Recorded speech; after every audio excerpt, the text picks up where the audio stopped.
Muy buenas tardes a todos. Bueno, nos encontramos ya ante la última mesa científica de este 25 Congreso Nacional de la Especialidad y para ello vamos a contar con importantes expertos que nos van a hablar de algún tema súper importante para lo que es nuestra especialidad, como es el implante de las válvulas percutáneas, concretamente de la válvula TAVI. En esta importante mesa científica vamos a contar con tres importantes personas, todas de reconocido prestigio, dos de ellas nacionales, importantes compañeros nuestros, concretamente el doctor González de Badajoz y el doctor Garrido desde Granada. Y también vamos a contar con la importante colaboración de uno de los centros más relevantes en Europa, concretamente de Zúrich, del doctor Tamaraso, que, como posteriormente vamos a ver, nos va a hablar concretamente de la TAVI mitral y tricúspide, su situación actual. Pero en primer lugar vamos a dar paso a los siguientes ponentes que van a ser y nos van a hablar, concretamente el doctor González va a hablarnos de lo que van a ser las indicaciones actuales de las TAVIs aórticas, concretamente las últimas evidencias de la literatura, aportándonos los últimos avances.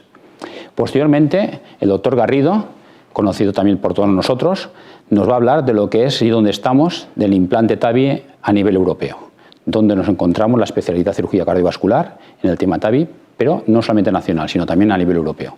Y como he dicho antes, para finalizar ya esta mesa, nos hablará el doctor Tamaraso, concretamente ya del estado actual, no solamente de la válvula TAVI, pero fundamentalmente centrándose en el tema del implante percutáneo mitral y tricúspide. Y espero que con ello pues tengamos una mesa importante, con grandes aportaciones, tras la cual pues espero que todos los que estáis oyéndonos y viéndonos en estos momentos pues podáis participar y abriremos nuestro turno de preguntas y ruegos para poder hacer las cuestiones que consideremos oportunas a nuestros ponentes. Y sin más preámbulos, pasamos ya a dar comienzo a esta mesa científica. Adelante, por favor, el doctor González. Buenos días. Agradezco a la organización del Congreso de la Sociedad Española de Cirugía Cardiovascular y Endovascular la oportunidad que me dan para presentar esta charla y hablar de un tema siempre en boga, como son las válvulas transcatéter. También agradezco las palabras de presentación a los moderadores y sin más damos comienzo a esta ponencia en la que vamos a hablar de las indicaciones y últimas evidencias de las TAVI. Todos sabemos cómo se inició esta nueva técnica.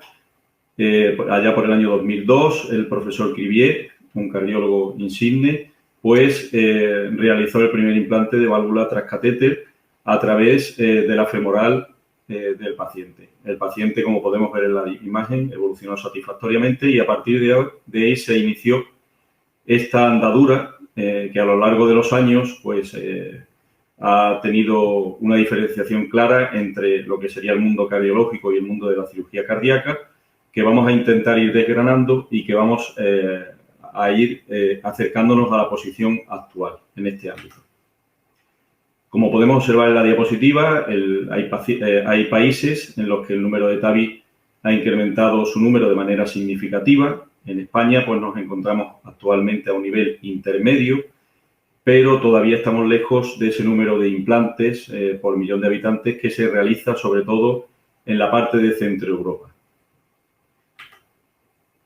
Esto es un registro de la Sociedad Española de Hemodinámica y Cardiología Intervencionista, en la que se hace eco de lo que ocurre entre los años 1990 y 2019.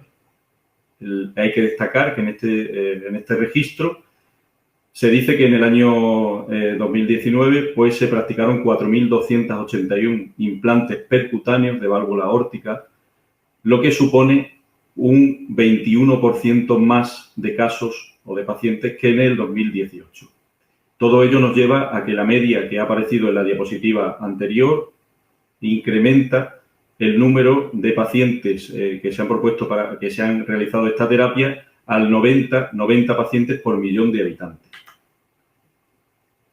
¿Qué es lo que sucede en las guías de la práctica clínica? Bueno, pues aquí tenemos las guías europeas que nos dicen que para la terapia de un paciente, la elección de la intervención de un paciente con estenosis aórtica sintomática, nos dice que hay una evidencia clase 1 cuando La intervención se realiza en un centro en el que existe cirugía y cardiología, es decir, está conformado el Health Team y que hay una buena colaboración entre estos equipos.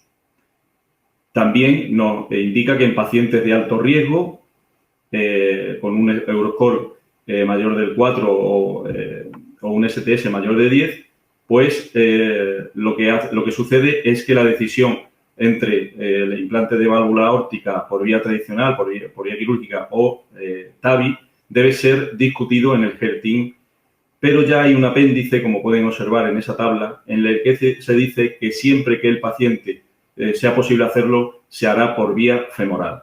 Es decir, en estas guías de la práctica clínica de cardiología ya vemos cómo esta terapia TAVI va orientada hacia un modo muy singular de implante. En estas dos tablas pues, se recogen tanto las diferencias que podría haber en el paciente desde el punto de vista clínico, anatómico o otros procedimientos concomitantes que haya que hacer con ese paciente para la elección bien de una sustitución valvular aórtica por vía convencional o bien el implante de una TAVI. Vemos que en cuanto a las características clínicas, pues en los pacientes de alto riesgo, en los pacientes que tienen más de 75 años, que han tenido previa cirugía, que tienen fragilidad, pues la elección evidentemente va a venir dada hacia la terapia TAVI. En cuanto a las características anatómicas, pues siempre que exista acceso vascular de buen calibre, se hará la vía TAVI. Siempre que se pueda hacer la orientación anatómica va hacia la vía TAVI, pero hay pacientes en los que evidentemente nada más que tenemos esa vía de elección porque tengan una aorta en porcelana, porque tengan radiación en el tórax o porque la anatomía sea más favorable para el implante de la TAVI. Sin embargo, hay unas características de paciente en los que no podremos hacer esa terapia TAVI, como será en la implantación baja de las coronarias, un anillo aórtico de excesivo tamaño en lo que no tengamos la prótesis disponible para el implante de la TAVI. Y también cuando existen procedimientos cardíacos concomitantes, evidentemente, cirugía coronaria añadida, etcétera, pues la primera elección va a ser hacia la terapia de la cirugía convencional. ¿Qué pasa con los pacientes que ya tienen puesto una prótesis y que tienen disfunción de esa prótesis?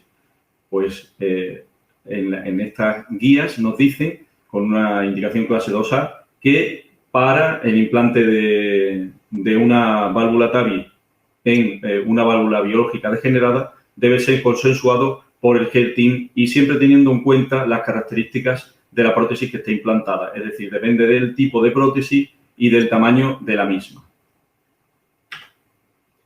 ¿Qué nos dicen las guías americanas? Pues sin duda las guías americanas, desde un punto de vista más práctico y como se ha hecho en estudios posteriores que veremos ahora, los pacientes con estenosis aórtica severa sintomática se estratifican en una serie de subgrupos. Los pacientes de bajo riesgo, los pacientes de riesgo intermedio, los pacientes de alto riesgo y los que tienen un riesgo quirúrgico prohibitivo.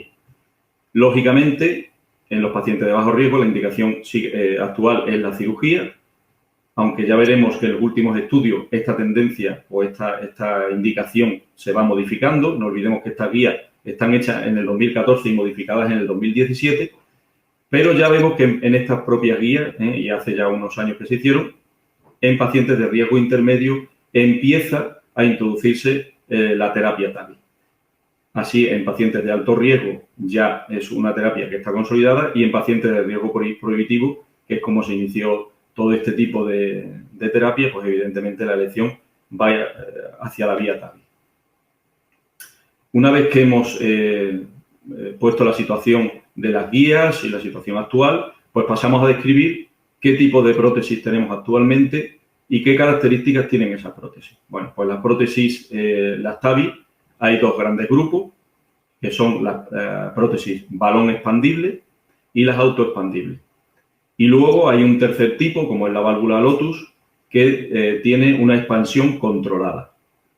Vamos a detallar características de cada una de ellas y así tenemos prótesis que son balón expandible, como son la Sapiens y la Mayval, que no aparece en ese cuadro, pero es una prótesis que tiene las mismas características que la válvula Sapiens. Son de pericardio bovino y el mecanismo de expansión es a través de un balón, como su propio nombre indica. Las prótesis autoexpandibles, pues prótesis autoexpandibles son de pericardio porcino y bovino y lo que se trata es de que el sistema, una vez que está posicionado, se libera y no precisamos de ningún otro mecanismo para que la válvula se expanda. Dentro de este tipo de prótesis, las que son balón expandible no son recuperables ni reposicionables.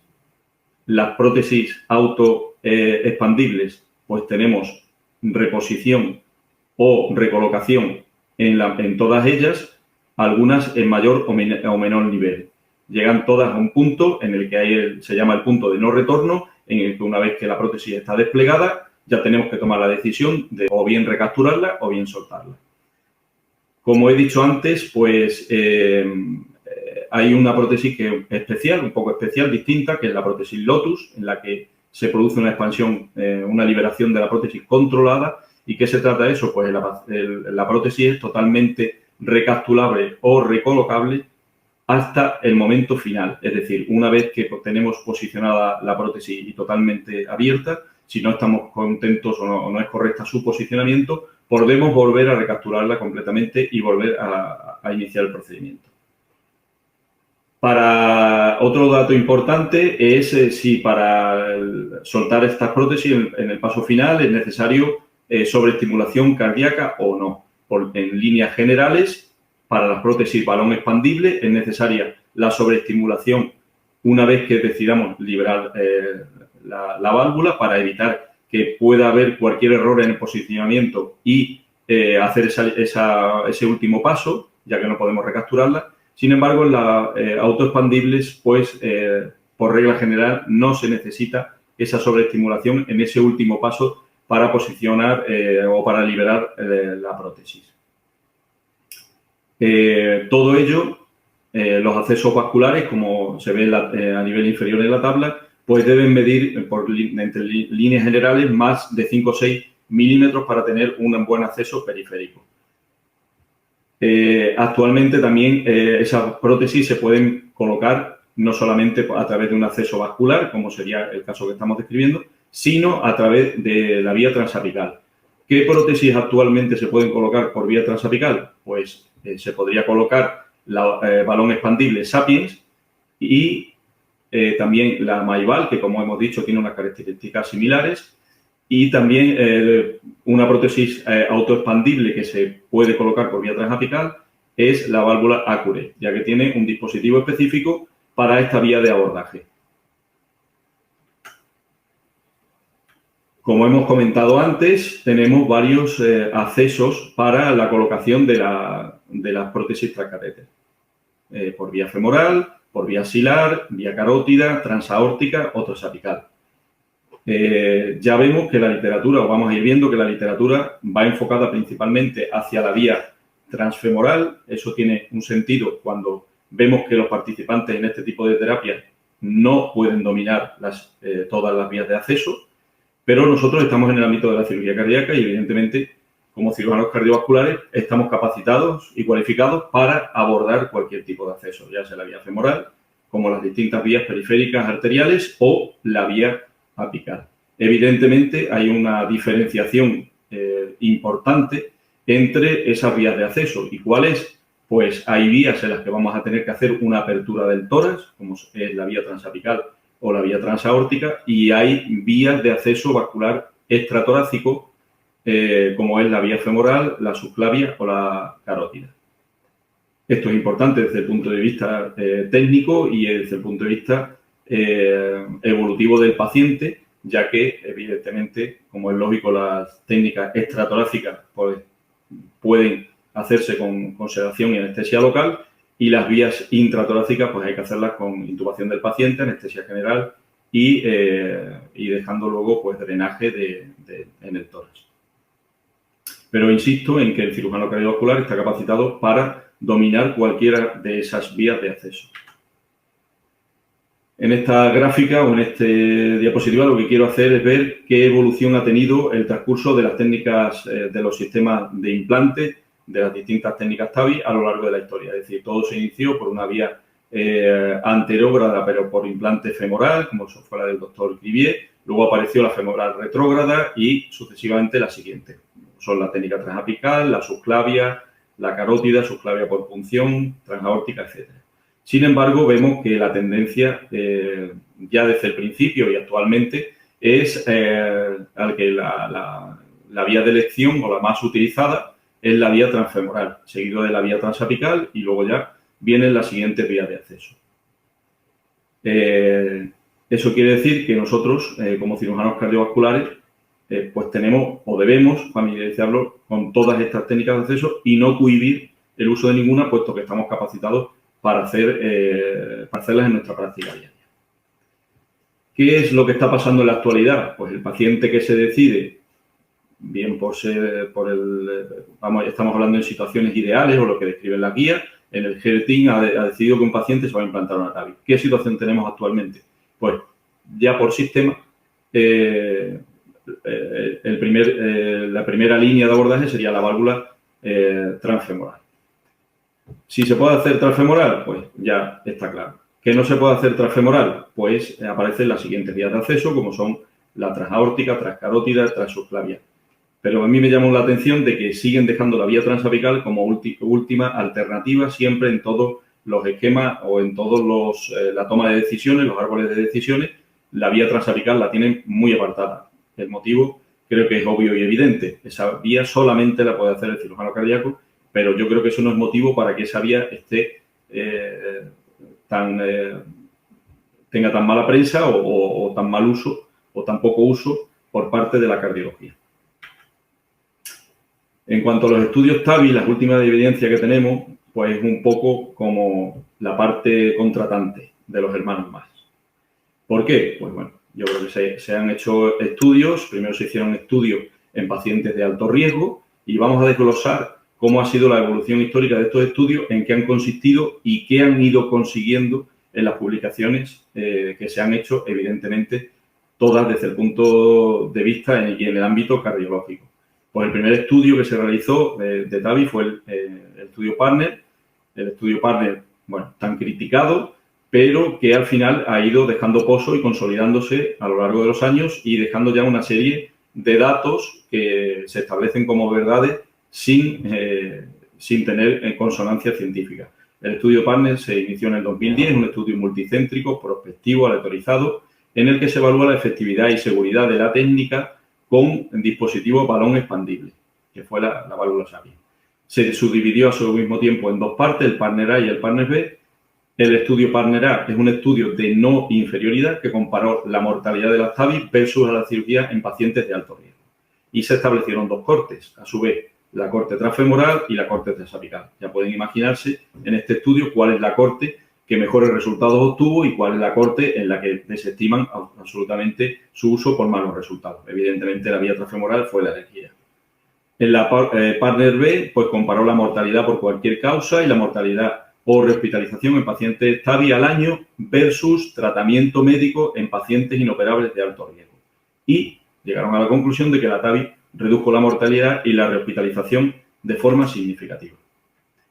Otro estudio que tenemos es el de la Coreval en el 2014, en un estudio prospectivo, aleatorizado, no ciego, que evaluó la eficacia y seguridad de la prótesis autoexpandible con dos cortes de pacientes y con un riesgo en pacientes con riesgo extremo y alto riesgo.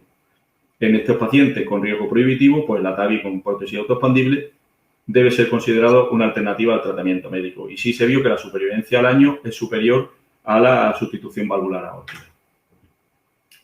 ¿Qué pasa con los pacientes de riesgo intermedio? Ya vamos un escalón más en la aplicación de esta terapia para pacientes. Pues el Partner 2 fue un estudio aleatorizado multicéntrico que comparó la eficacia y seguridad de la TAVI comparado con la cirugía de sustitución valvular aórtica con una prótesis balón expandible de segunda generación, es decir, la SAPIEN XT en pacientes de riesgo intermedio. ¿Cuál fue el objetivo primario? Pues muerte por cualquier causa y ACV discapacitante en un seguimiento a 2 años. La TAVI transfemoral, pues se observó una reducción del objetivo primario comparado con la cirugía. Sin embargo, la prótesis transapical no demostró diferencias comparadas con la cirugía. Muy llamativo también. Otro tipo de estudio es el SURTAVI, es un estudio aleatorizado multicéntrico con seguimiento a 2 años que comparó la eficacia y seguridad de las TAVI versus cirugía en pacientes de riesgo intermedio, pero utilizando una prótesis de tipo autoexpandible como fue la Coreval y la Evoluter. Estos pacientes con estenosis aórtica significativa o severa y con riesgo intermedio, el tratamiento con la prótesis autoexpandible no fue inferior a la sustitución valvular aórtica. Es muy significativo esto de no fue inferior. En pacientes de bajo riesgo, pues el primer estudio que se hizo fue el NOTION. El NOTION comparó una prótesis autoexpandible versus cirugía en pacientes de bajo riesgo. Fue un seguimiento a 5 años y vemos como los endpoints primarios de muerte, infarto cerebral e infarto de miocardio a 1 año no hubo diferencias entre la TAVI versus cirugía. Ahí llegó el famoso estudio Partner 3, un estudio multicéntrico randomizado que comparó las TAVI versus cirugía en pacientes de bajo riesgo, utilizando una prótesis de tercera generación, balón expandible, como es la Sapien 3. Evaluaron la no inferioridad y la superioridad de los tratamientos, así como el objetivo primario de muerte, ACV o rehospitalización al año.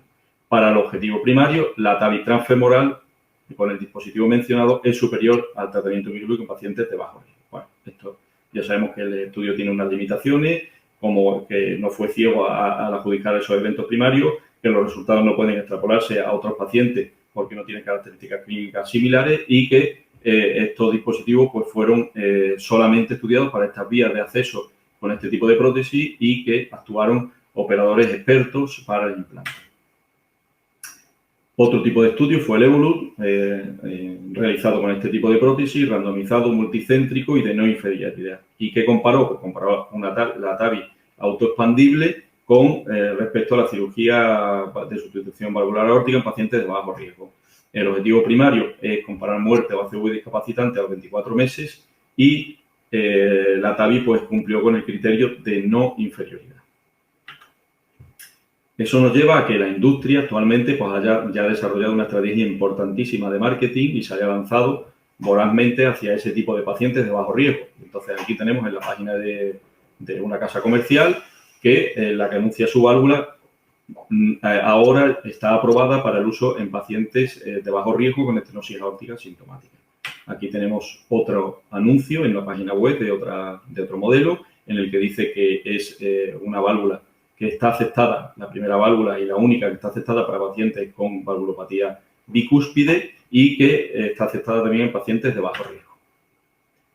¿Qué pasa con la morbilidad y la mortalidad en el perioperatorio de estos pacientes? Bueno, pues al principio, en los modelos iniciales de este tipo de prótesis, las fugas perivalvulares eran muy importantes y han pasado pues, de tener un riesgo casi una cifra prohibitiva de fugas perivalvulares a disminuir significativamente con el avance de las técnicas, sobre todo con el sellado inferior, con el faldón que han desarrollado los últimos modelos. El incremento de implantes de marcapaso definitivo, sí es verdad que esta cifra ha bajado con respecto a las prótesis iniciales, pero no perdamos de vista que aumenta en un porcentaje bastante significativo la mortalidad de esos pacientes. Y el ictus perioperatorio, en el que se siguen produciendo, evidentemente, en un porcentaje que no es despreciable y que aumentaría la mortalidad de estos pacientes a largo plazo en un 5%. Y, como no, las complicaciones vasculares, que a pesar de que en los últimos estudios haya bajado su porcentaje, pero siguen siendo significativas y de una manera pues condicionan el pronóstico del paciente a corto y medio plazo. Una vez que hemos analizado la situación actual, pues vamos a definir hacia dónde vamos. Bueno, pues en el año 2011 la FDA aprobó el uso de las prótesis balón expandible para el tratamiento percutáneo de las estenosis aórticas. En el año 2014 ya se aprobó el uso de las autoexpandibles y en el 2017, como hemos visto, las guías de la práctica clínica ya establecen como indicación clase 1 la terapia transcatéter en pacientes de alto riesgo, riesgo prohibitivo, y en las americanas se establece como clase 2 en pacientes de riesgo intermedio. Sin embargo, las europeas ya lo tienen metido como clase 1 a los pacientes de riesgo intermedio. Y no cabe duda que la evolución posterior de estas guías va a ser a añadir a pacientes de bajo riesgo para la terapia TAVI. En la revista española de cardiología encontré este artículo, desde mi punto de vista muy curioso, y bueno, está escrito evidentemente en el ámbito de la cardiología, y lo que dicen es que, en opinión de este grupo, se debe replantear la estrategia de sustitución valvular aórtica en pacientes. ¿Qué se debe hacer o qué proponen ellos hacer? Pues en pacientes jóvenes hacer primero un implante de una TAVI. Cuando la TAVI degenere, hacer un recambio de sustitución valvular aórtica por vía convencional, y cuando fracase esa válvula biológica, pues implantar una TAVI para solucionar la degeneración de esa prótesis. Evidentemente, la persona que ha hecho este artículo pues no ha reoperado nunca ningún paciente y tampoco sabe que una vez implantada una TAVI, el stent que tiene pues la válvula queda incrustado, o sea, como si fuera introducido en la pared de la aorta y en el tejido valvular, de tal manera que el implante de una TAVI realmente se hace muy complicado cuando ya ha pasado algunos meses del implante. Pero es ilustrativo de cuál es la opinión de los cardiólogos y cuál es su modus operandi para el desarrollo de estas técnicas. Otra cosa que está ahora muy de moda es la TAVI simplificada, es la última sofisticación. Es decir, todo se trata de hacerlo mini personal y mini procedimiento, mini tiempo. Bueno, todo esto pues sabemos que hay que cogerlo con cautela. Para mí es una imprudencia desarrollar este tipo de intervenciones sin la asistencia del personal que verdaderamente se necesita y sin tener en el quirófano pues una máquina de circulación extracorpórea y cirujanos para poder solucionar cualquier eventualidad que pueda ocurrir con estos pacientes. Es verdad que todo este tipo de procedimientos se ha visto favorecido por la disminución de los frames en el implante y actualmente por los introductores y sistemas de liberación, al tener esa facilidad de navegación, pues provoca que se pueda hacer la mayoría de los casos mediante acceso percutáneo. Bueno, esto sería cuál es la sistemática de trabajo en toda esta TAVI minimalis, por así decirlo, pero bueno, ya hemos dicho que desde mi punto de vista llega a caer en la imprudencia. ¿Cuál es la durabilidad de las válvulas TAVI? Pues en el año 2019 se publicó en American Journal of Cardiology un seguimiento a 5 o 10 años en el que el 91% de las prótesis TAVI estaba libre de deterioro estructural. Bueno, esto sin duda es una buena noticia, es decir, que las TAVI, debido a su hemodinámica y a su manera de comportarse, pues lo lógico es que perduren en el tiempo, pero como todos sabemos, esta durabilidad todavía está lejos de los estudios que hay ya contrastados para las prótesis quirúrgicas tradicionales. Hay una serie de situaciones especiales en las que los cardiólogos están ahora, o los hemodinamistas, están incidiendo, como serían las válvulas aórticas bicúspides, la endocarditis infecciosa, la insuficiencia aórtica pura y las prótesis biológicas degeneradas. Todos estos son campos de actuación en el que las TAVI todavía no han demostrado nada, todavía son campos, vamos a llamarlo, o situaciones especiales off-label de los procedimientos TAVI, pero que el mundo de la cardiología ya está contemplando y ya hay artículos que avalan la terapia TAVI cuando existen estas circunstancias especiales. Aquí tenemos uno de ellos, del grupo de hemodinámica de Valladolid, en la que ya han iniciado ese camino para intentar capturar todos los pacientes aórticos, en principio, tengan indicación de válvula TAVI. Bueno, ¿qué hablar del famoso HERTIM? Luego el doctor Garrido nos hablará de la situación en Europa y un poco pues yo voy a centrarme en lo que ocurre en España. Sabemos que el famoso HERTIM en España no está consolidado. Evidentemente hay grupos en los que afortunadamente sí hay una colaboración estrecha entre hemodinamistas y cirujanos, pero no es la regla general. La regla general es lo que aparece en la diapositiva de abajo, en la que seguimos en el lejano oeste, todos mirándonos de reojo y con la mano puesta en el revólver porque el primero que se mueva le dispara. Yo creo que eso es un error. Creo que el mundo de la cirugía debe acercarse lo máximo posible a la cardiología, pero también es verdad que la cardiología debe ceder y reconocer el sitio indudable que tiene la cirugía en estos HERTIM, en el que las decisiones deben ser consensuadas y que no se pueden olvidar otro tipo de profesionales sanitarios, como son los anestesistas, los internistas, los cardiólogos clínicos. Sobre todo estos tienen un papel fundamental en la toma de decisiones hacia los pacientes que ellos los conocen mejor que nadie. ¿Cuál es el documento de posicionamiento que escribió la Sociedad Española de Cardiología? Bueno, pues desde las letras, pues todo queda muy bonito, pero vemos que eso no es así. Es decir, ellos pregonizan la figura del cardiólogo clínico como relevante en la toma de decisiones para este tipo de pacientes y avalan por un acercamiento entre la cardiología intervencionista y la cirugía para tomar consenso y hacer toma de decisiones en conjunto hacia estos pacientes. Bueno, aquí vemos qué es lo que se hace en otros países, no me voy a entretener, pero todos sabemos que en Europa, pues evidentemente hay una colaboración más estrecha entre cirugía y cardiología y eso avala equipos combinados en los que se hacen terapias, no solamente está definido para un tipo de acceso a cada profesional, sino que colaboran entre las dos especialidades en el desarrollo de la terapia. Aquí vemos cómo hay unos estándares en el grupo de trabajo a nivel europeo y lo que definen es que debe haber especialistas en un tratamiento multidisciplinar de los pacientes, en lo que debe haber técnicas de imagen, especialistas en hemodinámica, cirugía cardíaca, debe haber colaboración entre todos estos ámbitos profesionales, se debe hacer en una sala adecuada para hacer el implante, en un quirófano híbrido, en el que haya, por supuesto, todas las condiciones para que si surge alguna complicación, pues pueda haber una solución desde el punto de vista quirúrgico. ¿Qué reflexiones de futuro podemos sacar de toda esta charla? Bueno, pues evidentemente hace falta todavía investigar y dilucidar algunos aspectos importantes que no están completamente conocidos en la terapia TAVI.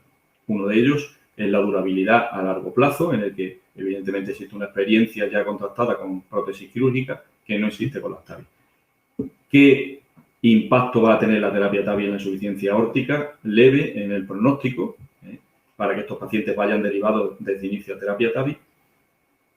Estudios de coste-efectividad en la que justifiquen el que la terapia TAVI va a ir orientada hacia todo este tipo de pacientes con el coste económico que supone para el sistema sanitario.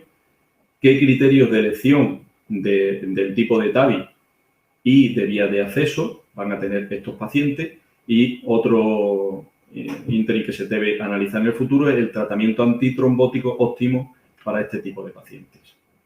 Evidentemente, los estudios ya avalan que la supervivencia en pacientes ancianos con implante transcatéter de la válvula aórtica comparados con la población general son mejores, eso no hay duda.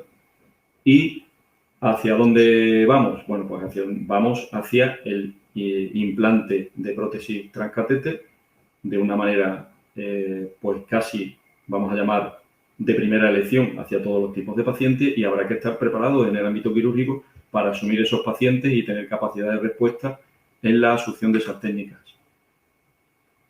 Evidentemente, el caballo de batalla actual es el implante percutáneo de las válvulas para pacientes de bajo riesgo. ¿Ya es una realidad? Bueno, pues si no lo es, a corto plazo va a ser. Eso es evidente. Y desde aquí, pues siempre, en mi opinión, pues siempre he manifestado que los equipos quirúrgicos deben ser muy proactivos en el tratamiento de este tipo de terapias. Debemos aprender todas las técnicas de implante, puesto que estamos capacitados para hacerlas, y manejar todos los tipos de dispositivos y de prótesis para estar en primera línea de batalla. Desde el punto de vista práctico, en España, pues sabemos que todas estas condiciones no se dan o son muy difíciles, pero evidentemente la terapia TAVI no solo ha nacido para quedarse, sino que se está posicionando como la elección en pacientes con valvulopatía aórtica en un futuro. Y hacer también una previsión de que la vía de abordaje para la valvulopatía mitral va a venir dada también de la mano de las técnicas transcatéter, en la que sin duda en el mundo de la cirugía, si no estamos adecuados a este cambio de actitud y al conocimiento y experiencia con este tipo de procedimientos, pues nuestra especialidad evidentemente se verá mermada en un corto plazo o medio plazo. ¿Qué va a suceder? Pues yo opino que al final nuestra especialidad necesita una reconversión que se va a producir y que no solamente seremos cirujanos, sino también seremos, vamos a llamarlo, intervencionistas dentro de los dos tipos de técnicas, porque si no, todas estas avances de la medicina, pues evidentemente como especialistas tradicionales, vamos a llamarlo así, nos la vamos a perder. Sin nada, sin más quiero agradecer a la organización, pues todo esfuerzo que han hecho por desarrollar este congreso en estas situaciones tan especiales de pandemia. Muchas gracias por haber contado con mi persona y con el Servicio de Cirugía Cardíaca para Badajoz, en el que seguimos luchando en primera línea por la terapia TAVI, y felicitarles por el nivel científico que tiene esta reunión en estas situaciones tan especiales. Muchas gracias y un saludo y abrazo para todos. Bueno, pues muchas gracias, doctor González. Gracias por su importante e interesante charla, la cual nos ha abierto a nuevos conceptos en las cuales las últimas evidencias que tenemos en torno a las TAVIs aórticas. Así que muchísimas gracias, doctor González, y a continuación pues vamos a dar paso a nuestro siguiente ponente, que es el doctor Garrido, el cual nos va a hablar, como he dicho antes, del implante de la TAVI en Europa, para situarnos concretamente dónde nos encontramos en estos momentos a nivel europeo. Adelante, doctor Garrido, cuando usted quiera. Buenas tardes, soy José Manuel Garrido, jefe de Servicio de Cirugía Cardiovascular del Hospital Universitario Virgen de la Nieve. En primer lugar, quiero aprovechar para agradecer al comité organizador la oportunidad que me brinda de poder formar parte de esta interesante mesa, aun cuando tengamos que llevarla a cabo mediante soporte informático de una manera virtual, por el contexto COVID que tenemos en España y en Europa. Y en segundo lugar, quiero aprovechar la oportunidad para saludaros y esperar que esa confraternización tan provechosa de la que disfrutamos en cada uno de nuestros congresos pues pueda repetirse lo antes posible. El tema que ocupa mi presentación es una visión global, una visión general de en qué situación estamos en cuanto al implante de TAVI en Europa, en realidad en Europa y en el mundo. En relación también a la valvulopatía aórtica, las diferencias que podemos encontrar entre un país y otro y las nuevas perspectivas que podemos ir apreciando a medida que el tiempo a corto plazo vaya pasando. En el momento presente ya sabemos, por los datos aportados hasta el momento, que podemos llevar a cabo una evaluación de aquellos motivos específicos que van a dirigir la expansión de la TAVI y las distintas velocidades a las que los va a desarrollar. De esta forma, nosotros nos encontramos en un contexto en el que sabemos que se ha producido una importante mejora de los dispositivos.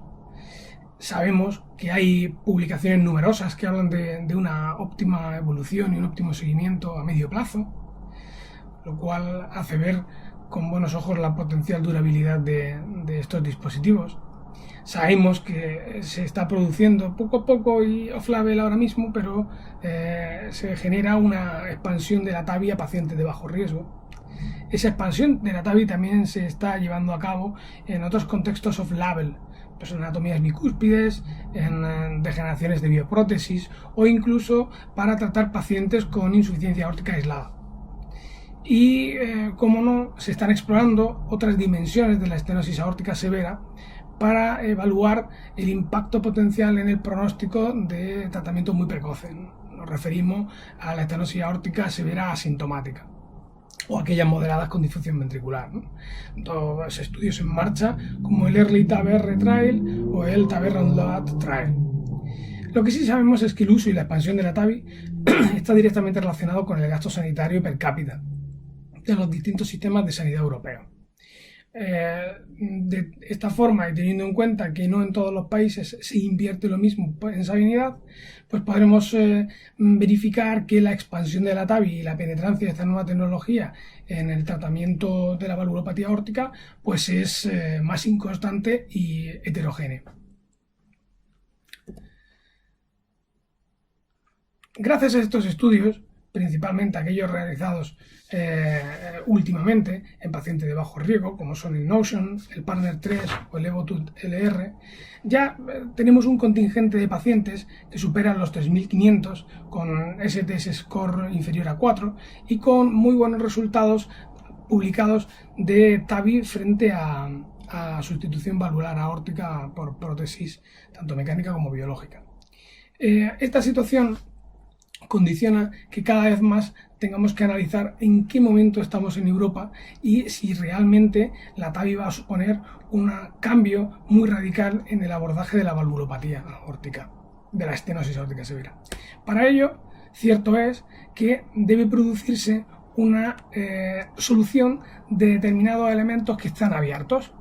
Debe producirse una clarificación del impacto que pueda tener la trombosis de los senos en estas prótesis, la necesidad más elevada de marcapasos definitivo, o si los nuevos diseños valvulares reducen la tasa de implante, la durabilidad, por supuesto, si utilizaremos o no sistemas de prevención de ACV, cómo se comportarán en la válvula bicúspide. Sabemos que no tienen el mismo impacto de beneficio y tienen una tasa de reconversión a cirugía abierta mucho mayor.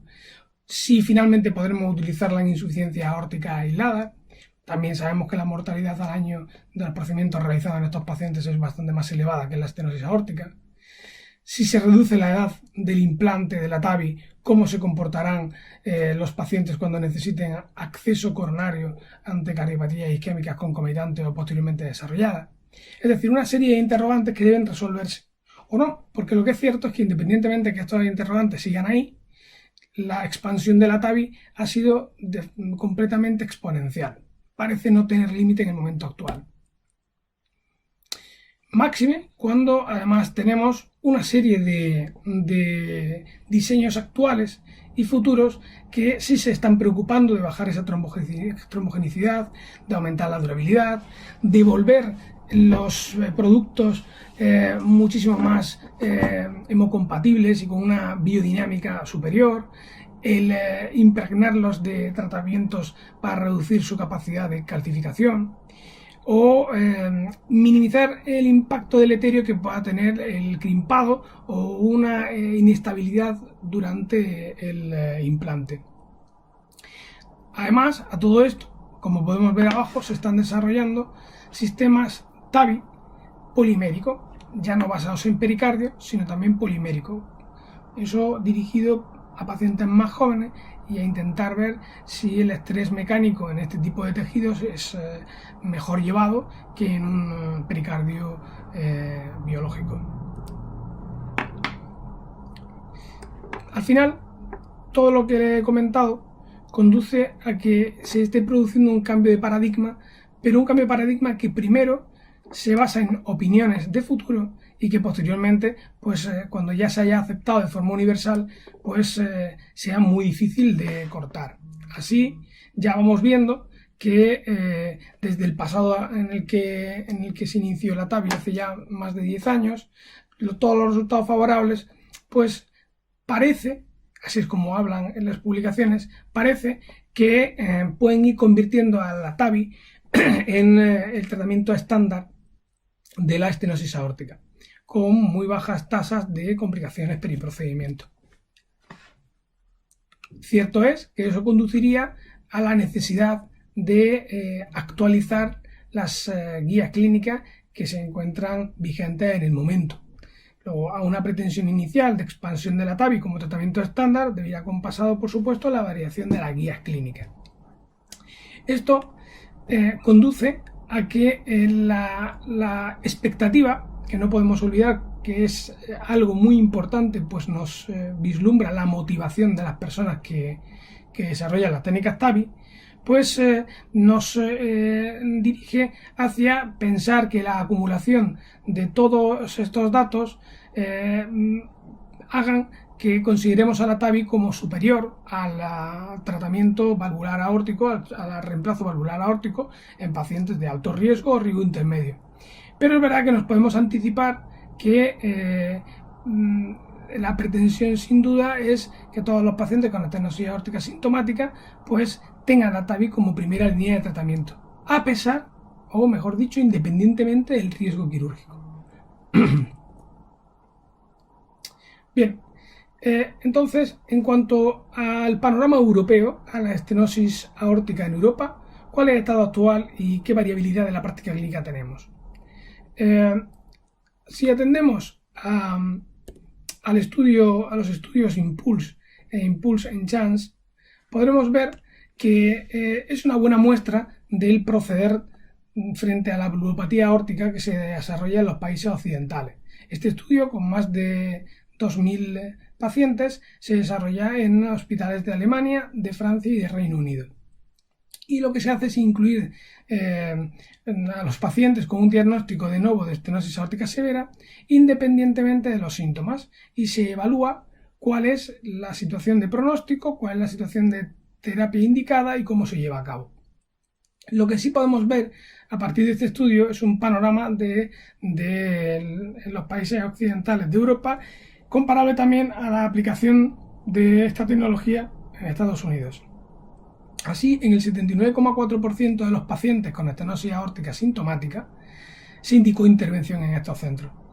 De estos pacientes, de los que se indica la intervención, el 83,6% de las veces se cumple esa intervención. Hay un pequeño gap de un 17% en el que, a pesar de estar indicado e indicarse, no se lleva a cabo. Lo que sí podemos ver, y hay un elemento clave del análisis que tenemos que llevar a cabo, es que hay una preferencia por la TAVI. En el 73,1% de los procedimientos indicados se realizó un procedimiento de sustitución valvular aórtica transcatéter. Alemania presenta sin duda la mayor preferencia por la TAVI, con cerca de un 84%. Puede ser también porque fue uno de los primeros países que adoptó la tecnología transcatéter en Europa. También por el sistema de trabajo conjunto que hay allí, o por el reimbursement derivado de su sistema sanitario. Pero en definitiva lo que hay es una priorización de la técnica TAVI sobre la sustitución valvular, y además ello encima conlleva un elemento de eficiencia, puesto que el tiempo de espera para el implante de una TAVI es inferior que el de la sustitución valvular aórtica. Francia, sin embargo, y teniendo en cuenta que aún así el mayor número de procedimientos es TAVI, sin embargo presenta una preferencia superior a los otros dos países por la sustitución valvular aórtica quirúrgica. Es cierto que tiene un tiempo de respuesta desde la indicación hasta la realización muy corto, y eso favorece muchísimo el tratamiento quirúrgico. Reino Unido, sin embargo, presenta la menor tasa de intervenciones de pacientes sintomáticos. De esta forma, por encima del 35% de los pacientes con estenosis aórtica sintomática se decidió no realizar intervención. Y además también presenta los mayores tiempos de espera. Estamos hablando de tiempos de espera muy adecuados desde el punto de vista de España. Son tiempos de espera elevados, y estamos hablando de 40 días. Pero sí es cierto que esos tiempos de espera son menores en la sustitución valvular aórtica que en la TAVI. Un elemento muy importante para valorar qué impacto tiene la TAVI en la valoración de la estenosis aórtica y en la actitud estratégica que llevamos a cabo ahora desde los distintos hospitales es evaluar qué pasa con los pacientes asintomáticos. Los pacientes asintomáticos con estenosis aórtica severa, ¿cuál es el pronóstico y cuál es la indicación o cuál es la actuación médica que se lleva a cabo? Sabemos que del total de pacientes que se incluyeron en este estudio, más del 20% fueron estenosis aórticas severas asintomáticas. Es importante valorar que de todas ellas, en el 34% de los pacientes asintomáticos se indicó intervención, y que además se realizó con bastante precocidad, en la gran mayoría de ellos antes de los 3 meses. En Alemania es el punto más importante de actuación en pacientes asintomáticos, con una indicación de tratamiento por encima del 70%. Pero como vemos en todos los pacientes de estos países, tanto de Alemania como Francia como de Reino Unido, tenemos un porcentaje bastante considerable de individuos que, a pesar de tener una estenosis aórtica asintomática, son derivados hacia intervención, ya sea TAVI, ya sea cirugía. Lo que deberíamos valorar es si esta indicación de cirugía en pacientes asintomáticos está ajustada a la guía de práctica clínica o no. Es decir, si tiene disfunción ventricular, si tiene una muy alta velocidad derivada de la estenosis, si tiene afectación pulmonar, es decir, si cumple algún criterio de los que se incluyen en las guías clínicas vigentes para indicar cirugía. Bien, si eso lo tenemos en cuenta, pues en el análisis vemos que solamente el 28% de los pacientes asintomáticos que son intervenidos tuvieron una indicación basada en guías de práctica clínica. Es decir, por encima del 70% no tienen indicación clínica basadas en las guías actuales. Cierto es que Alemania, al ser el país que más número de pacientes interviene asintomáticos, Sin embargo, más del 40% de estos sí tenían una indicación formal basada en guía de práctica clínica. Como vemos aquí, en todos los países es una tónica general. Fuera de guía de práctica clínica se tratan muchos más pacientes asintomáticos que dentro de guía de práctica clínica. Entonces, este aparente sobretratamiento detectado, ¿a qué se debe? Pues se puede ver a un infrarreconocimiento de los síntomas, se puede ver a una infrautilización del test de ejercicio para realmente ponerlo de manifiesto, se puede también deber a una sobreestimación del riesgo del paciente o incluso una expansión del uso de la TAVI a pacientes de menos riesgo, por supuesto. Pero también puede ser porque estemos intentando generar un cambio en la evidencia sobre el pronóstico de los pacientes asintomáticos. Si fuéramos capaces de tamizar, de seleccionar aquellos pacientes asintomáticos que pueden desarrollar una muerte súbita o que pueden desarrollar una afectación importante que genere mayor mortalidad cuando se intervienen en el futuro, pues el pronóstico de estos enfermos sería mejor si los tratamos con anterioridad. Eso, que tiene que ser una explicación bastante plausible, porque como vemos realmente solamente el 28% de los pacientes asintomáticos son intervenidos con arreglo a una indicación basada en guía de práctica clínica, pues debe analizarse con minuciosidad. Y en el momento actual tenemos una cantidad importante de estudios que están intentando identificar pacientes de riesgo dentro del colectivo de estenosis aórtica asintomática. Así, lo que deberíamos intentar es identificar a aquellos pacientes que se encuentran en un tiempo óptimo. A pesar de ser asintomáticos, se encuentran en un tiempo óptimo para que genere el mayor beneficio de la intervención con unos riesgos controlados y además sin que precipitemos una intervención precoz. Todo ello lo que nos ayuda es a intentar evidenciar qué población puede ser susceptible de ser tratada y de generar un beneficio clínico con una intervención precoz. Eso ya lo podemos valorar por el estudio Recovery en algunos pacientes. Es el único que se ha acabado. El resto de los estudios, como el Early-TAVR, está todavía en proceso, pero nos orientará mucho sobre si el tratamiento de rutina que hacemos ahora mismo, que como ya vemos es en realidad el ajustado a guía de práctica clínica es muy bajo, comparado con una intervención precoz, pues nos permite el beneficio de un mejor pronóstico para estos pacientes. Pero aquí es cuando tenemos que identificar también un hecho esencial, y es que si nuestra actuación futura es hacia la derivación de un tratamiento muy precoz de la estenosis aórtica, primero se van a multiplicar muchísimo el número de pacientes que vamos a tener que tratar. Pero es que en segundo lugar tenemos que jugar con un elemento también importante, y es que el paciente se encuentra bien. Entonces ya hay muchos de estos artículos que están indicando que estos pacientes asintomáticos que se encuentran muy bien, pues no es tan sencillo dirigirlos hacia una cirugía cardíaca. No es tan sencillo. Y por eso, pues, nos reconducen a que la mejora, por supuesto, de los métodos quirúrgicos, pero también de las técnicas transcatéter, nos van a ayudar a poder tratarlos con muchísima aceptación por parte de los pacientes y con un reducido impacto en la capacidad funcional periprocedimiento de los mismos. Es decir, si tienes un paciente con estenosis aórtica asintomática, pues es mucho más fácil ponerle una TAVI que intervenirlo. Además, esta visión de la TAVI como algo mínimamente invasivo y con poco impacto en la capacidad funcional inicial de un paciente asintomático se ve reforzado con las evidencias publicadas sobre los diferentes abordajes minimalistas de la TAVI, sin intubación, con anestesia local y sedación y con una rápida recuperación postprocedimiento.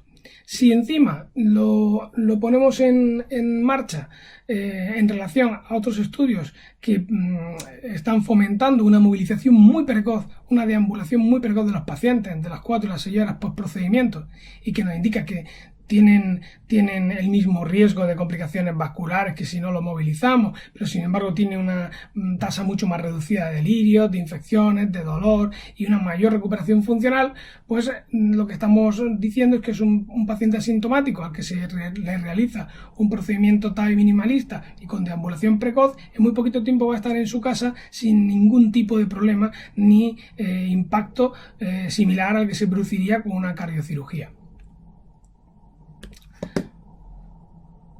Bien, esto nos permite que después de haber llevado a cabo un análisis de cómo se tratan a los pacientes en estos 3 países, países por supuesto de representación occidental de la Europa en la que vivimos y también asimilables a Estados Unidos, pues vemos diferencias sustanciales en la presentación y manejo de la estenosis aórtica severa. Es más, estos sistemas sanitarios son muy diferentes. Algunos son de tipo impositivo, como el británico, o el resto de aseguramiento social, como Francia o Alemania. Pero lo que sí tenemos claro es que ninguno de estos países tiene restricciones en el número de intervenciones a realizar. Luego, si ninguno de estos países tiene restricciones económicas para realizarlo, la variabilidad en la práctica clínica que vemos se puede deber a 2 elementos claros. Uno, a ausencia real de evidencias científicas claras en muchos de los puntos que estamos tratando. Y otro, en segundo lugar, a una diferente capacidad de que el paciente tenga acceso a las nuevas tecnologías en países de amplio desarrollo. En definitiva, además, de todo lo que hemos comentado en cuanto al nicho de pacientes que pueden suponer aquellos con estenosis aórtica asintomática para el tratamiento de la valvulopatía, hay un punto muy importante que debemos preguntarnos qué es lo que pasa y que si eso es trasladable a nuestro medio. Porque hemos identificado que 1/3 de los pacientes de este estudio con estenosis aórtica severa no fueron candidatos a ningún procedimiento, no se realizó nada. Bueno, tenemos márgenes desde el 12,7 de Alemania a cerca del 50 en Reino Unido. ¿Esto por qué es? Pues puede deberse a que son pacientes no tratados porque son pacientes con poca expectativa de vida, o pacientes no tratados porque son pacientes que rechazan la intervención, o pacientes no tratados porque tienen una morfología o un condicionamiento anatómico que no los hace susceptibles de tratamiento, o que en el fondo son pacientes asintomáticos y que con las actuales guías clínicas en principio serían los más frecuentes. Pero claro, cuando evaluamos lo que hemos dicho, que solamente el 28% se ajusta a guías clínicas para tratar a los asintomáticos, pues en realidad no sabemos por qué hay cerca de 1/3 de los pacientes con estenosis aórtica severa no tratados. De ello, además, sabemos que muchas veces el pronóstico es infausto y cerca del 12% fallecen a los 3 meses. Lo que sí sabemos es que ese tratamiento precoz que parece estar ahora poniéndose en boga de los pacientes asintomáticos, pues tiene algunos elementos no solo derivados de una afectación cardíaca menos intensa en ellos, sino que sabemos que aquellos pacientes TAVI que requieren hospitalización previa porque se hayan inestabilizado o están en insuficiencia cardíaca, sí presentan una estancia más prolongada post-TAVI, con un incremento del coste. Y otro elemento principal, que también es variable, pero que también es muy importante, es el tiempo de espera desde que se indica la cirugía o la TAVI hasta que se lleva a cabo. ¿Por qué? Porque sabemos también que un tiempo de espera mayor se correlaciona directamente con un deterioro de la capacidad funcional, de la calidad de vida y además afecta directamente a la mortalidad y recuperación post-TAVI. De hecho, sabemos que el 0,8% de los pacientes fallecieron en lista de espera, pero que si lo analizamos respecto del total de pacientes que están esperando, la mortalidad de estos pacientes asciende al 4,7%. Cerca de un 5% de los pacientes mueren de entre los que están esperando.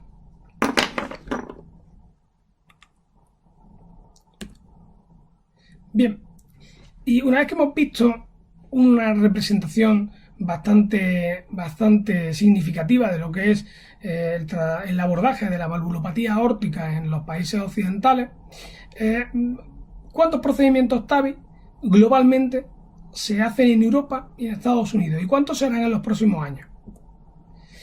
Bueno, si las cosas continúan como hasta ahora y valoramos cuántos procedimientos se realizan, pues vemos que en Europa se realizan más de 100.000 procedimientos TAVI y que en Estados Unidos superan los 50.000. Lo que está claro es que esto aumentaría más de un 7% si todos los pacientes con riesgo intermedio recibieran TAVI. Ahora mismo no es así. Ahora mismo, cuando un paciente con riesgo intermedio tiene una necesidad de implante o sustitución de válvula aórtica, pasa por un HER-TIM, o debería pasar por un HER-TIM, y se decide si va a cirugía convencional o cirugía mini-invasiva frente a TAVI. Un porcentaje de pacientes va a TAVI, otro porcentaje de pacientes va a cirugía mini-invasiva. Pues bien, si nosotros todos esos pacientes de riesgo intermedio los deriváramos hacia TAVI, subiría un 7% las cifras actuales. ¿Qué quiere decir eso? Que a pesar de que suban actualmente, muchos pacientes con riesgo intermedio ya van directamente a TAVI. Es verdad que un Euroscore logístico más de 10 pues es un paciente de un riesgo considerable, o un Euroscore 2 por encima de 4, ciertamente. Con lo cual, hoy en día, paciente por encima de los 75 años con un Euroscore que lo sitúe en el denominado riesgo intermedio, pues en un porcentaje importante de esos pacientes se están yendo ya a TAVI.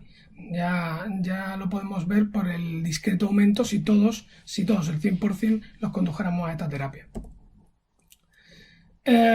¿Y qué pasaría si introdujéramos la mitad de los pacientes de bajo riesgo en el cómputo? ¿A cuánto ascendería? Pues ascendería a más de 150.000 pacientes a los que se le implantaría una TAVI en Europa, y cerca de 90.000 en Estados Unidos. ¿Qué quiere decir? Pues que si tenemos en cuenta las indicaciones y se expanden estas hacia el bajo riesgo, el número de procedimientos transcatéter sobre la válvula aórtica que se van a desarrollar en los próximos años es muy elevado. Muy elevado. Es cierto que con los consiguientes también niveles de implicación que van a tener este tipo de válvulas biológicas en poblaciones que ya no van a ser tan mayores, y en las potenciales complicaciones a resolver en centros donde no haya cirugía cardiovascular. No es lo mismo intervenir un paciente de alto riesgo en un centro sin cirugía cardiovascular que someter al paciente al riesgo periprocedimiento, que además, como todos sabemos, las complicaciones TAVI no son score dependientes, sino que son distintas, y sin tener la posibilidad de rescate en un centro sin cirugía cardiovascular. Si nos vamos a España, pues pasaremos de la actual cifra de más de 10.000 a por encima de los 15.000 en muy poquito tiempo.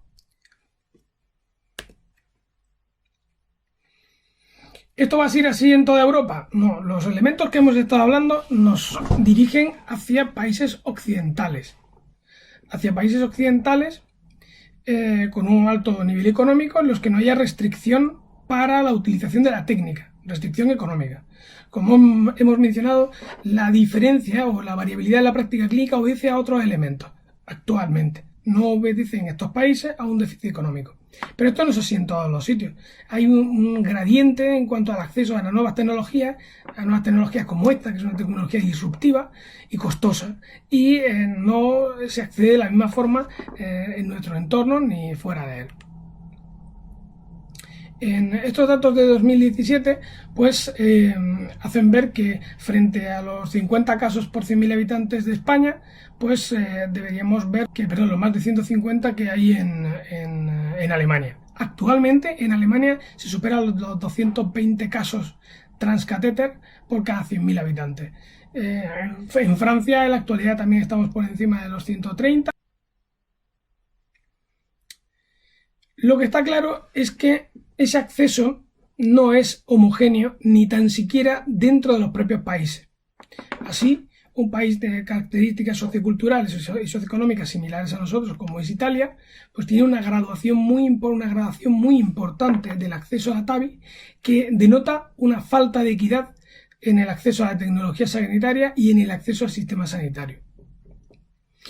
Por último, no quisiera dejar de comentar cuál es la situación actual o cómo se vive la estenosis aórtica y la TAVI en la Europa que estamos viviendo ahora con el contexto COVID.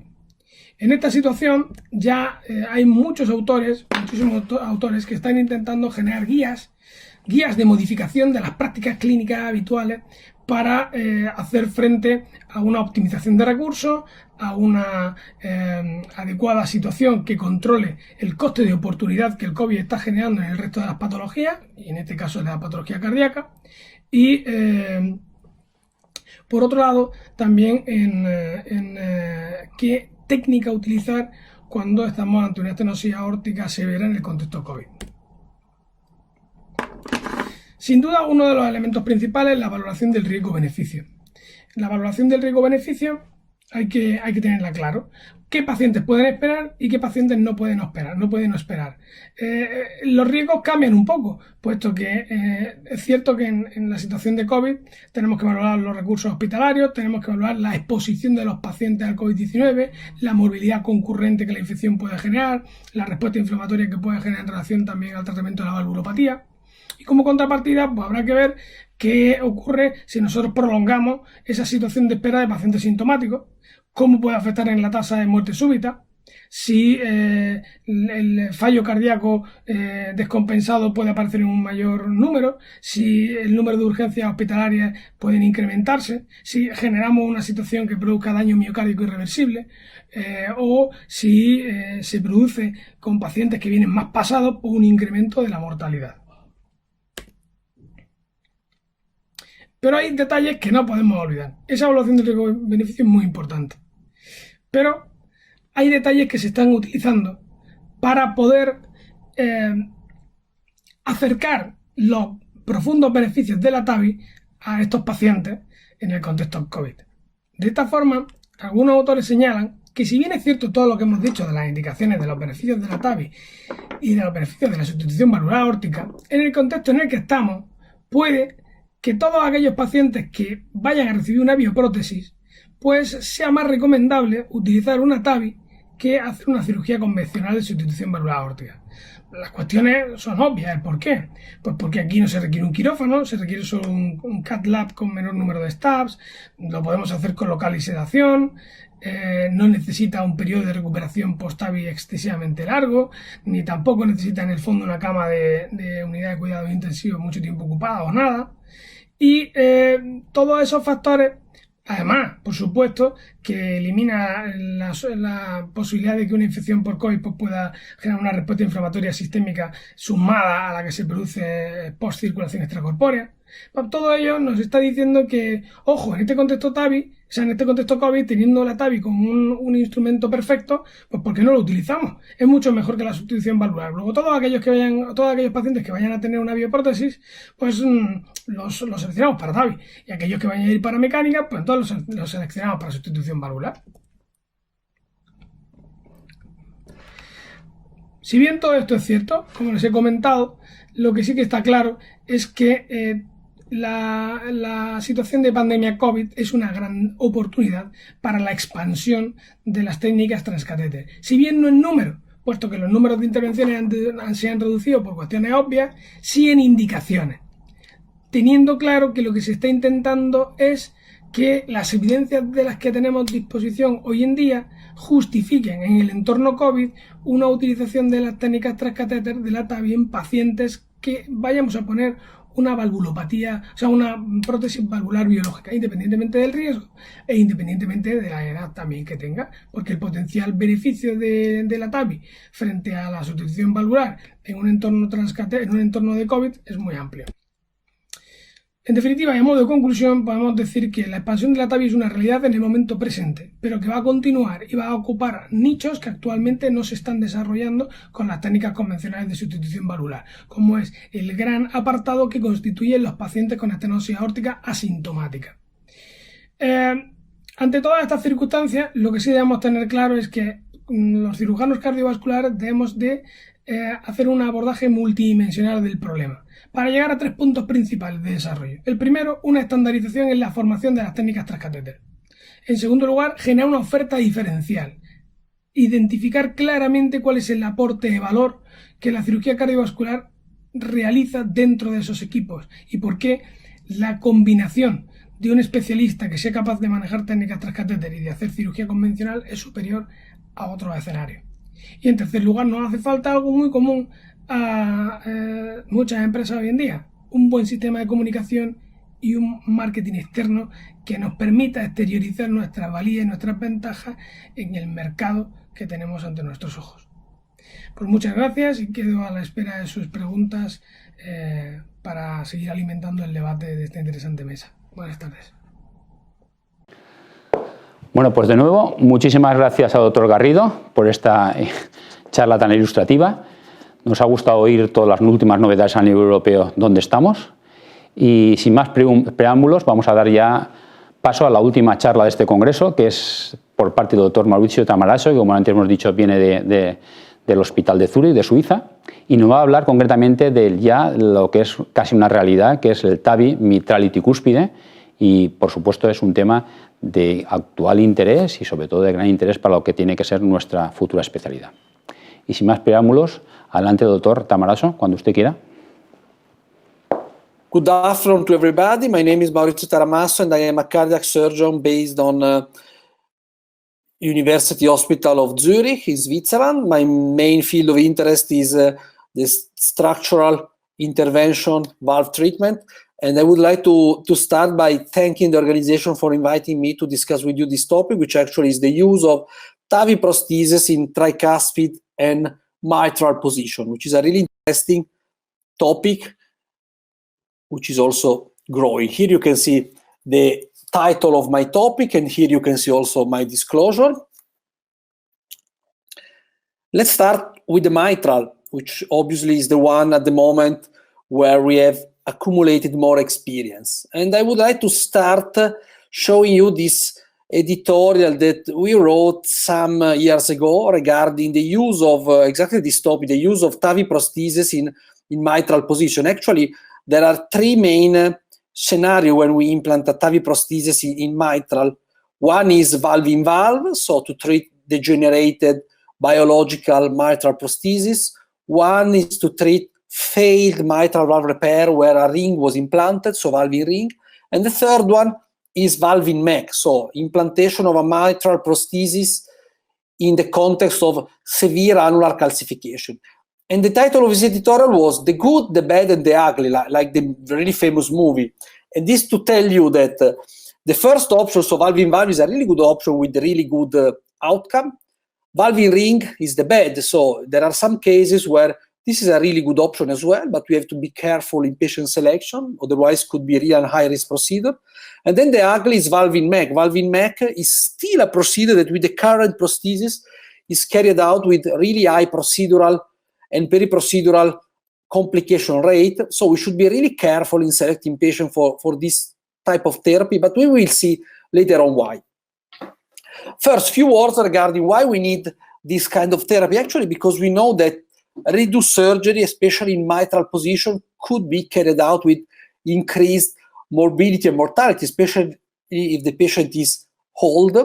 So I think to have a transcatheter option to treat degenerated mitral bioprosthesis or failed repair in the presence of a ring is quite appealing, especially if the patient has been operated many times. The most used device in mitral position is the SAPIEN device, actually SAPIEN XT or SAPIEN 3, now also SAPIEN Ultra, but let's say balloon expandable devices. There are also reported other valve for this indication, like, for example, the Lotus one, which has been used through transapical approach, or also the Melody valve, transapical as well. But the most used is definitely at the moment the SAPIEN balloon expandable platform. We are accumulating more and more data regarding the use of TAVI prosthesis in mitral position, and here this is the, let's say, the largest registry, which is the STS American Registry, reporting the result of valve-in-valve, valve-in-ring, and valve-in-MEC. You can see the difference numerosity of the sample, so mainly valve-in-valve patient, 680, while valve-in-ring were 123 and valve-in-MEC 100, so reasonable number as well. And you can see already from this slide that the in-hospital and 30-day mortality of the three different therapy are slightly different. You see that the 30-day mortality of valve-in-MEC is 22% versus 8% of valve-in-valve. In-hospital death as well, 18% for valve-in-MEC. And the main driver of this high mortality is actually LVOT obstruction. The incidence of severe LVOT obstruction in valve-in-MEC patient is 10% as compared to 0.7% in valve-in-valve, and valve-in-ring is somehow in the middle. So this reflects exactly the title of the editorial that I showed you at the end, at the beginning of the presentation. and that we should keep in mind when we think about the usage of mitral prosthesis, TAVI prosthesis in mitral position. Obviously, patients who got valve in MEC had higher risk profile, so they are slightly more sick patient, and this could explain also why mortality and morbidity is much higher in valve in MEC. So it's not only the procedure itself, it's always also the patient profile, obviously. And here you can see actually a summarization of the result that is somehow reproducing in a more intuitive way what was already present in the first slide. The three types of therapy has different in hospital and 30 days mortality. Here you can see the difference between valve in valve, valve in ring, and valve in MEC, the good, the bad, and the ugly.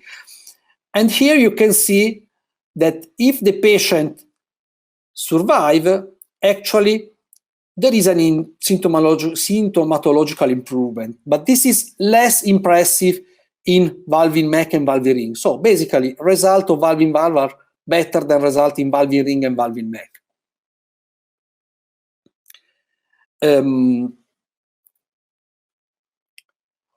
Why valve in MEC is associated with higher risk of mortality? We already touched this topic.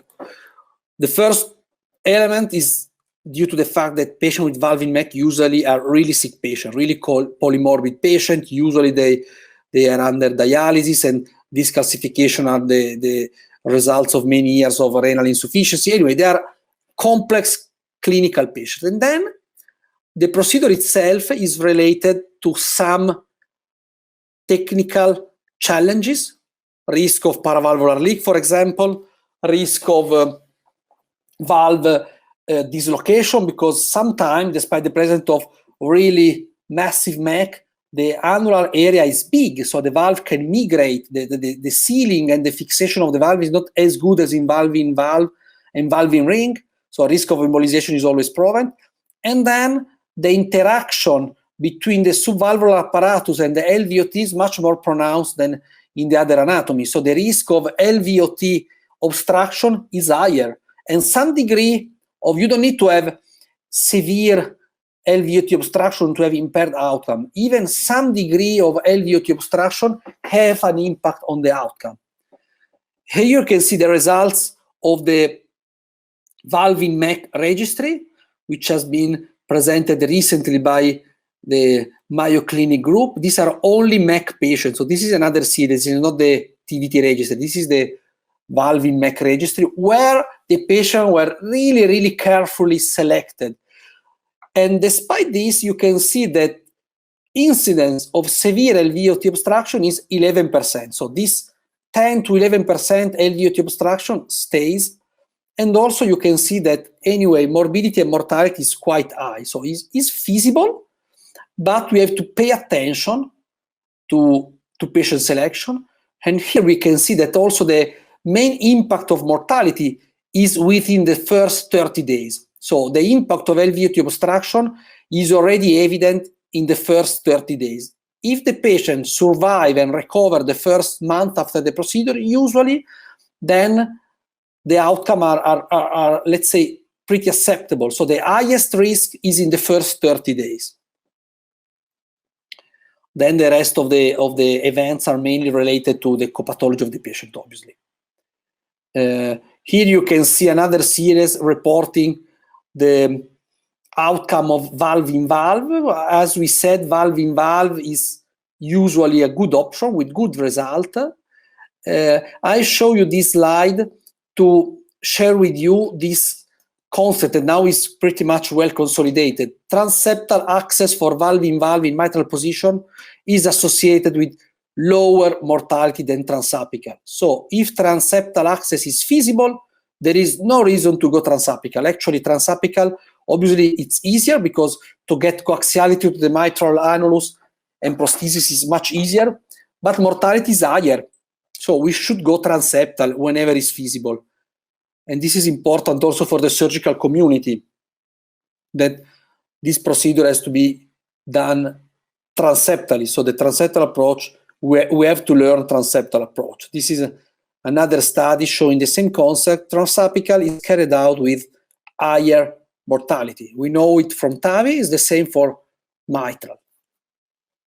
There are some definition that has to be clarified, and how do we define LVOT obstruction?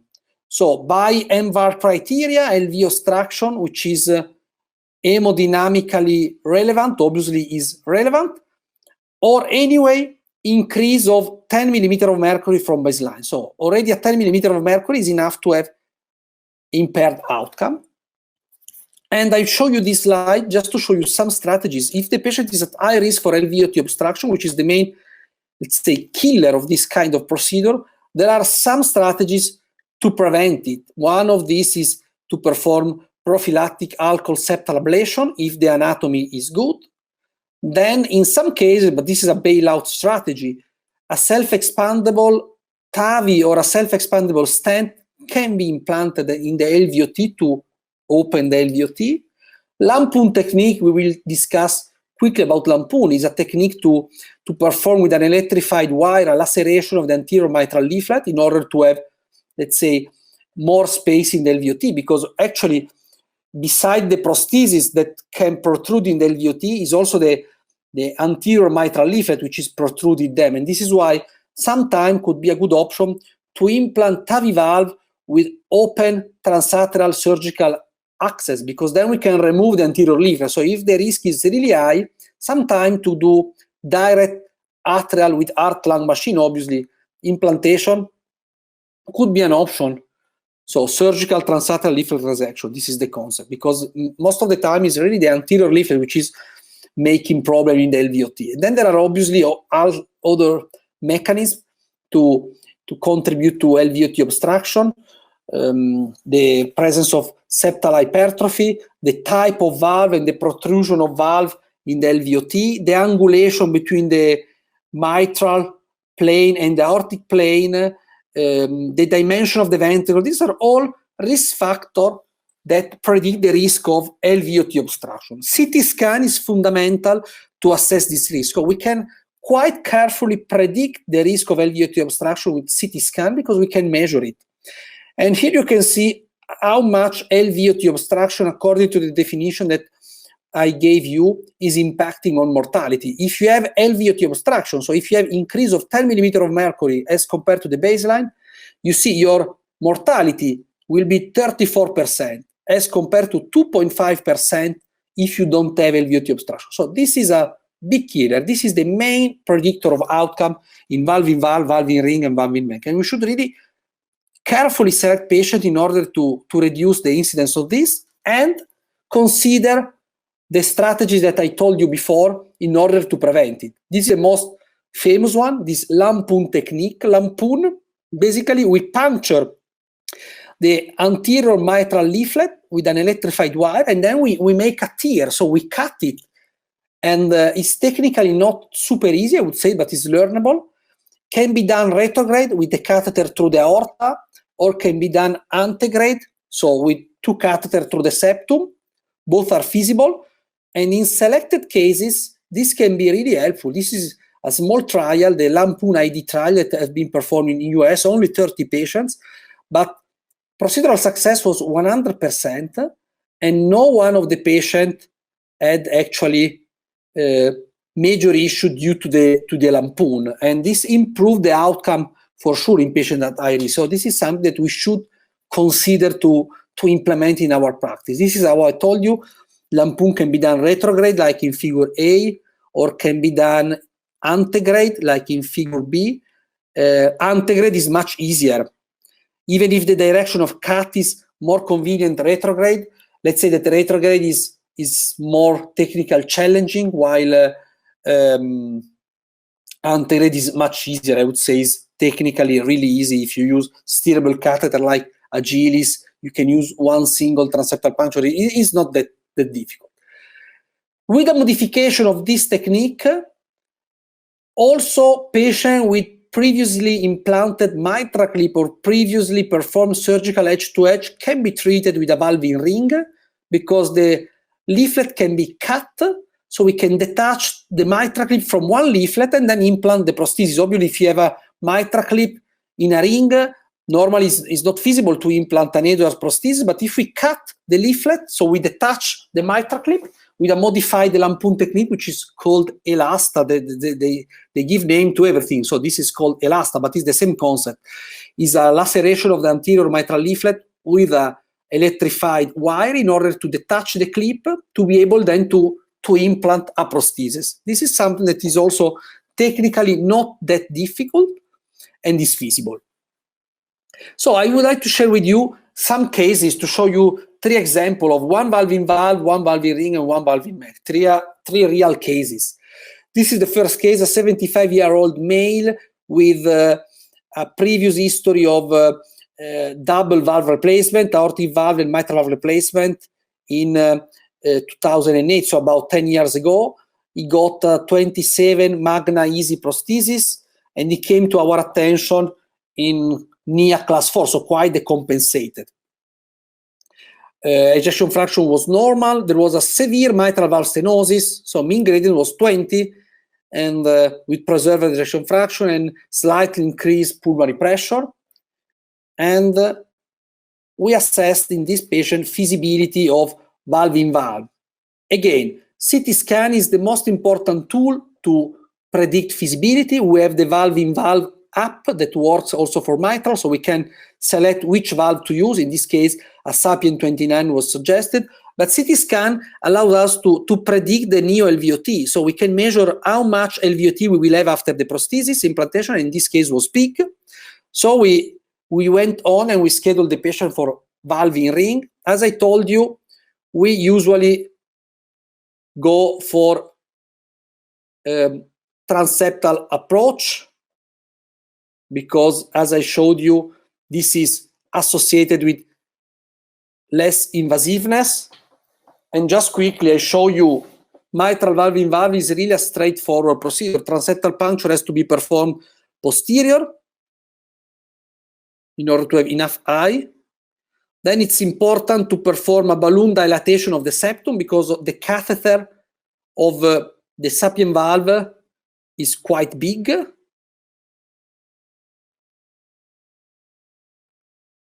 Then the valve is crossed.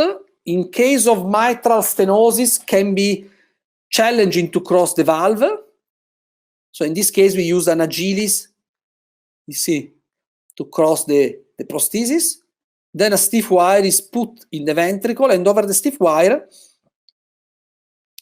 the valve is delivered. Here you can see the dilation of the septum to make the crossing easier. Usually a 12 millimeter balloon or 10 millimeter balloon is enough. And then the Sapien valve is delivered. You see, to get coaxiality could be challenging, but it's not that important, because the valve with the balloon will self-align, and this is a really easy procedure. From skin to skin is something like half an hour, even less, is a really good option. And the outcome, as I showed you before, from the data from the registry, are good. And I think that for degenerated mitral valve prosthesis, this should be considered as a gold standard therapy rather than redo surgery. And then this is the outcome: no paravalvular leak, no gradient. In this case, it took 1 hour and 20, so it was a bit longer, but usually it's really less than 1 hour. Then let's have a look to one valve in ring case. I told you that valve in ring is a bit more challenging. This is the patient, 80-year-old female, already operated with a Biobental in 2016 and a mitral annuloplasty. So let's say an old lady with recurrent severe mitral regurgitation. I would say quite high risk for surgery due to the previous Bental operation, not inoperable, but if you look, ejection fraction was 35–40%, severe pulmonary hypertension. I think in patients like this, you have at least to assess feasibility of valve in ring. In this case, you can see that the ring is a complete ring. So there are good ring for valve in ring and bad ring. If you have a complete rigid ring, like in this case, this was a Physio 2 Edwards ring. Valving ring is a really good option. If you have an incomplete or a flexible ring, then valving ring is rather not a good option because the risk of the sealing and the risk of dislocation are much higher. But if you have a complete rigid ring or semi-rigid ring, then do a CT scan and assess feasibility. This patient had a really huge ventricle. So if you have a big ventricle, you can see that the space in the neo-LVOT is big. So even if you have the mitral anterior leaflet here, you see that the space is big. So you don't need to do any lampoon if you have such anatomy. This is a straightforward case. So we decided to go for valving ring. Again, you can use the app. So this is the measurement of the neo-LVOT. You can see really big, is not always like this. But if you have such anatomy, then valving ring is a really good option. And this is what we did. We did valving ring through transeptal approach. The setup is the same as valving valve.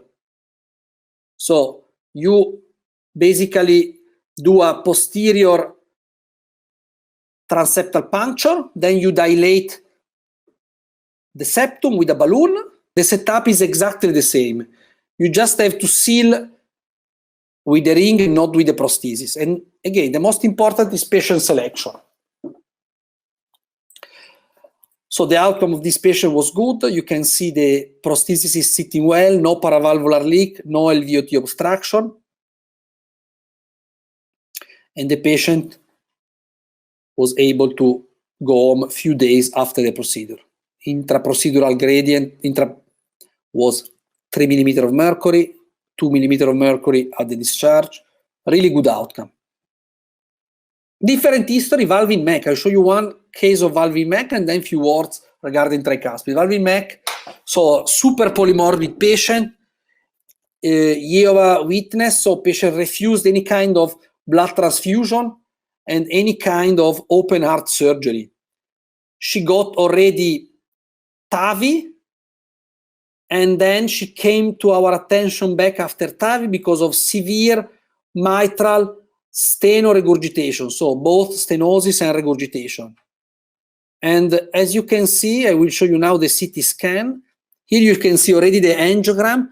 You see the bulky calcification of the ventricle and the bulky calcification of the mitral annulus. Obviously, you can see that this is an extreme case. This was a patient with a long history of hemodialysis. Then she got renal transplant, so she was not anymore under dialysis when she came to our attention, but many years of dialysis can make this kind of horrible calcification in the ventricle.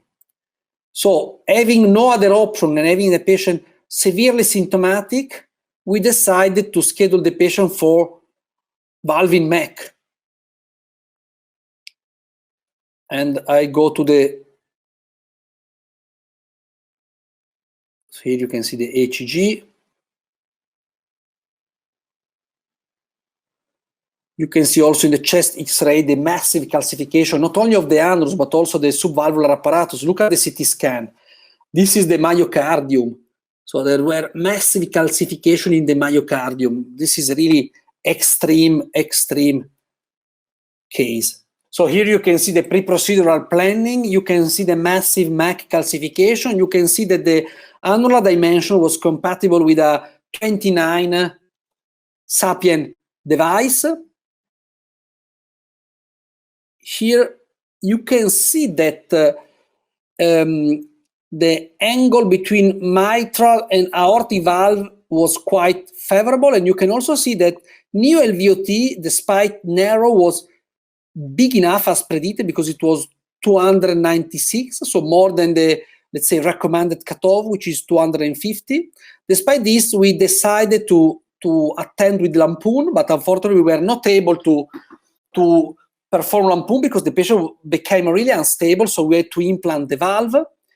And actually, the procedural went smoothly. We had to do post-dilatation. You can see there was a big paravalvular leak that we were able to correct with post-dilatation. So paravalvular leak was really minimal at the end, but the LVOT gradient at the end of the procedure was 22. So not extremely high, but still 22 millimeter of mercury gradient, which is relevant.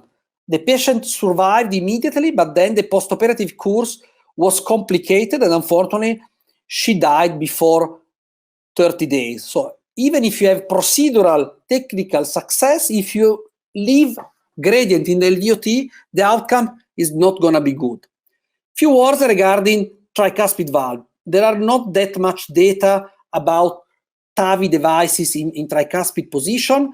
There are some specific challenges in tricuspid. One of them is the angle between the inferior vena cava and the tricuspid plane if we want to go transfemoral. But let's say that the concept is more or less the same as for mitral. Tricuspid valve in valve is a straightforward procedure with really good result, while valve in ring, since the fact that ring in tricuspid position are most of the time incomplete ring, is usually related with paravalvular leak. These are the only consistent data at the moment present. You can see that the outcome are pretty much good. The most used device is the SAPIEN one, like for mitral, and feasibility and mortality is acceptable. So here you can see more or less the outcome. All of those patients are quite, let's say, sick despite the young age. Most of them, they got replacement because of endocarditis, they have severe right ventricular dysfunction. But you can see that valve-related events is pretty much low. So this is a good option for valve in tricuspid. This is feasible also if you have a pacemaker lead through the tricuspid prosthesis. It's feasible, and there is this small study showing that there are no alterations in the, let's say, conduction function of the pacemaker lead. So the presence of a transprosthetic lead, obviously you jail the lead, then you cannot remove it anymore, but you are not going to break it. You can do it even if there is a paravalvular, a transvalvular lead. This is a good option to know. This is just a short case of a young, relatively young, but polymorbid patient that we did. The setup is the same as for mitral, but you don't have to do the transeptal puncture. You cross the valve and then you implant the prosthesis as for a mitral valve in valve. You can even do it without rapid pacing in tricuspid position. It's pretty much easy. And in the interest of time, I move to the conclusion because I think I'm talking since really long. This specific case took 42 minutes with really minimal contrast use, and the patient got good outcome, no gradient, no leak. So consider tricuspid valve in valve. Be quite scared about tricuspid valve in ring and be ready to use a plug if you have paravalvular leak. But I would consider valve in ring only if no other options are feasible. So this was my last slide. My take-home message is that use of TAVI prosthesis in mitral and tricuspid position is growing. For mitral, we know that valve in valve is a really good option. Transeptal way is transeptal access is the way to go because it's associated with less morbidity and mortality than transapical. Valve in ring should be considered in well-selected patients, so with complete and rigid or semi-rigid ring, and CT scan is mandatory to assess the risk of LVOT obstruction. In case of high risk of LVOT obstruction, some bailout strategy like Lampoon has to be considered. Valve in MEC, be scared. Do it only if you do not have any alternative, and please carefully select the patient with CT scan. Tricuspid, initial experience, good option for valve in valve, even if you have a transprosthetic pacemaker lead. Valve in ring, really limited experience, is feasible, but we are still to learn how to select patient, because in some cases, then you have to deal with big paravalvular leak. Thank you for the attention, and thank you again, the organization, for inviting me.